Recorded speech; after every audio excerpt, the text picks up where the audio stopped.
this video, Ducky and I are going to work on teaching come. I'm going to teach Ducky to come when I call him. I'm going to start by laying the foundation, the beginning steps of how I start teaching puppies and dogs to come when I call them. Come is a life-saving skill. If your dog has ever escaped out your front door, jumped out of your car, gotten away from you in a public place, you know that horrible feeling as they're running in the opposite direction of thinking, oh my gosh, are they going to come to me? It has to be a skill that you practice throughout their lifetime. You practice in lots of different environments, and you really help this puppy know that when they hear that word, something great is going to happen for them when they come back to you. Now, we have to keep a couple things in mind.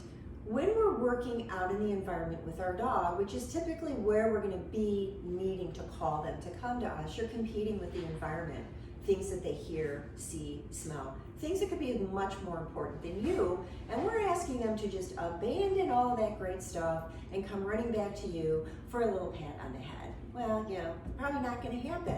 So when we're training and we're really trying to solidify this behavior, the highest value of reinforcement you can get your hands on is what you need.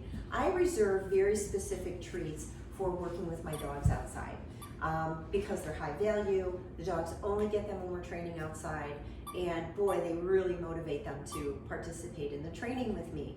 So step one, we're going to need to teach our puppy that moving towards us, meaning coming towards me, is what makes the click go off and a treat show up. I've met so many people over the years who inadvertently taught their dog the opposite of come. An example is the dog is outside, you're trying to get them, you've called them maybe 20 times, they're just completely ignoring what's going on because they have something really exciting going on, and you finally, as you're chasing them down in the yard, come here, come on, come here, now, hurry up. You reach down, you grab him by the collar, and you drag him in the house, and what you've just taught your puppy or dog is come means the crazy humans chase me until they catch me. And then we wonder, why doesn't he come when I call him? Because you've taught him that come means you're going to chase him down and grab him. So we've really kind of, created a training behavior that we don't like. We also have to be careful that we don't take this untrained puppy and say, come. They don't come. We start getting more and more frustrated and irritated. We're already late for work, and why won't he come in? When he finally comes to the door, you punish him. Some people use a physical reprimand. Some people just verbally berate the dog for not coming, and that can be step one of your pup saying, wow, when I hear that word, it didn't end very well. I don't think I'm going to come to you anymore. I'm not going to come anywhere near you when you say that word because this is what happened. So we have to just be very aware that we don't send mixed messages to our dog. We have to understand he will need thousands of repetitions, positive, rewarded, reinforced, fun repetitions of coming to me before I would ever risk his life and his safety, letting him get away from me and thinking he's going to come back when I call him. So this is a long process. Come is a behavior that is not trained in a couple of weeks. It's not like sit or down. Come has so many variables involved in it when they're outside in the environment. So we have to take all that into consideration and just keep training and make it fun and let it make sense to this puppy that it's moving towards me that makes the clicker go off and the treats show up for them, not me chasing them down or standing at the door screaming it 15 times until they finally just showed up anyway and thinking, oh yeah, okay, well he knows come. So here's how I teach it with all my puppies. I start with a simple exercise of getting the puppy to want to follow me and come towards me, not with a leash. I prefer to do this off leash. So you want to have them in a safe environment. Do it inside. If you have a fenced yard, you could do it in your yard. But we want to have him off leash so that he really wants to just move around the room coming towards me. And when he does, he hears the click, and then I reach in and I offer him a treat. So I'm going to get my little friend over here to come and do a little bit of playing with me. Hey, Ducky. So pop, pop, pop, pop, pop, pop. As he starts moving towards me, I click. He shows up in front of me. I reach in and I give him a treat. Notice I'm not saying the word come yet. One, because we haven't even done enough training for him to understand what he's doing and why I'm saying the word. I'm just playing a follow me game with him. I have my hands are empty, I have my clicker, I start going backwards. The moment he starts to move towards me, I click, he shows up in front of me, and I offer him a treat. I'm just trying to help him understand moving towards me makes the click go off, and when he shows up in front of me, he actually gets the treat. Puppy, puppy! Hey, good boy. Now, I will share, and those of you who have Newfoundlands, at this age, he has one speed, and you're seeing it. It's pretty slow. So when I'm working with him, when I've had previous dogs, different breeds, just different temperaments of dogs, you start playing this game and man, they are chasing after you. So one thing you want to be aware of is as you're playing the game, puppy, puppy, pup, pup, pup, pup, pup, pup, pup, and he starts to come towards you, if your puppy has a tendency to want to tag you at the end, meaning jump up at you and give you a two-paw greeting, you want to kind of be prepared for that. So as they're moving towards you, you click the movement of coming towards you. You then reach in a treat. You can actually drop the treat on the ground in front of you. So instead of they're directing all their attention up at you to give you a big greeting, they're looking down here to pick up their treat. So you're just going to play the pup, pup, pup. You clap your hands.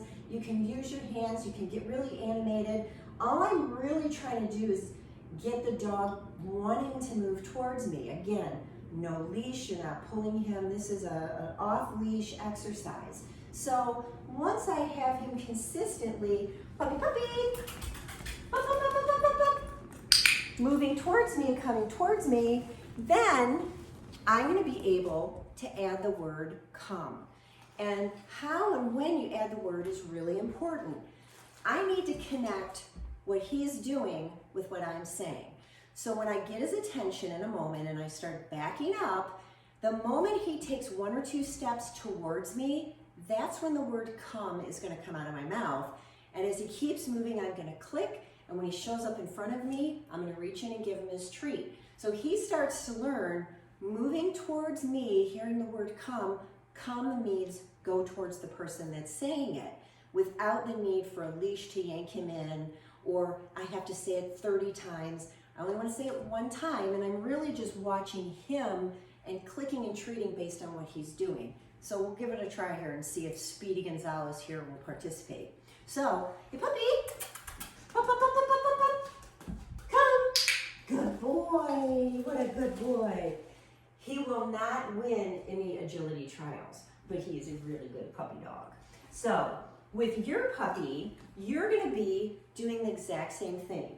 You're going to spend one training session where all you're doing is playing the follow me game. Hey puppy, up, up, up, up, up, up. Moves towards you. You can move 10 or 15 steps. You can really go quickly and go backwards. Up, up, up, up, up. Yes, good boy.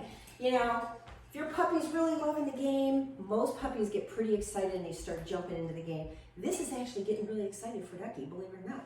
So you start with just a pup, pup, pup. When they're consistently playing the game with you, that is when you add the word come. But again, the technical details are pretty important here. You start stepping backwards. I'm going to reset him so we can get a better cue here. Hey puppy! Pup, pup, pup, pup, pup. Good boy. You start stepping back. Ducky! Come! Good boy. You take a few steps back. When he is coming towards you, when you are 99% sure he's coming to you, come. Then as he takes one more step, click. He shows up in front of you, treat. And you can make a big deal about it. What a good puppy, you're such a good dog. You can do whatever you want. You need him to know, yes, that is what I wanted you to do. And then you just have fun with them. When you do recall and come exercises, do maybe 5 minutes. Keep it fun. Don't train it and train it and train it until they're sick of it. And you say come and they go this way or they lay down because they're tired. I know with Ducky, and Marshall was the same. Now, honestly, Marshall is an adult dog. He'll play and play and play all the time. But as a a puppy, he had a shorter endurance level. So I might train Ducky like this for 1 or 2 minutes. I want him to have fun. We get out in the yard. He definitely runs around a lot more when he's outside, but I want to end the training session while he's still having a really good time. So you've started with the pup, pup, pup, the follow me game. There you are. They move towards you, click. They show up, you reach in and give them a treat. Once they're doing that, you add the word come. Again, every single time is a click and a treat or a yes and a treat. Then you're ready to start mixing up your training a little bit. And what that means is longer distances. Now you have him coming maybe 10, 15, 20 paces towards you before he gets his treat from you. But the click is always going to happen the moment the dog starts moving towards you, because that's the message that says to him, I'm on the right track here. You want me to come to you. So you can click when he's 20 paces away, but he's got to come all the way up to you to get the treat. I don't ask my dogs to sit or do anything fancy when they get to me. Just show up somewhere right here, and preferably don't jump on me. So as you're advancing in your training, you're mixing up the distances. They're coming 10 feet, 20 feet, 30 feet. Then you can start training in different environments. And what I typically do is I make myself a long line. I go to the hardware store and I get 30, 40, 50, 100 feet of white cotton boat rope. I attach a buckle to the end, put knots in the rope about every 10 or 15 feet, because if you don't and you go to pick up that rope, it's going to zip right through your hands and your dog will be running away because you have nothing to hold on to. So make sure you knot the rope. Now you can take your dog to a park. You can take them to a completely different environment. You can have them wander 20 paces away from you and then call them to come back. You have a safety line. They cannot get away from you. And this is sometimes what people who don't have a fenced yard, maybe you live in an apartment or a condo or somewhere where you can't have a fence, this is how you should start training. Your dog should always be outside on a drag line so that they cannot get away from you. But it's mixing it up, the distance, the duration, the distractions, all of these things, the environment, because we're proofing this for the day that you're out somewhere and you really need your dog to come back to you. So I tell clients, think about your lifestyle with your dog. My dogs swim, we go to lakes. So I need to train them in lots of environments. I need to train at the lake.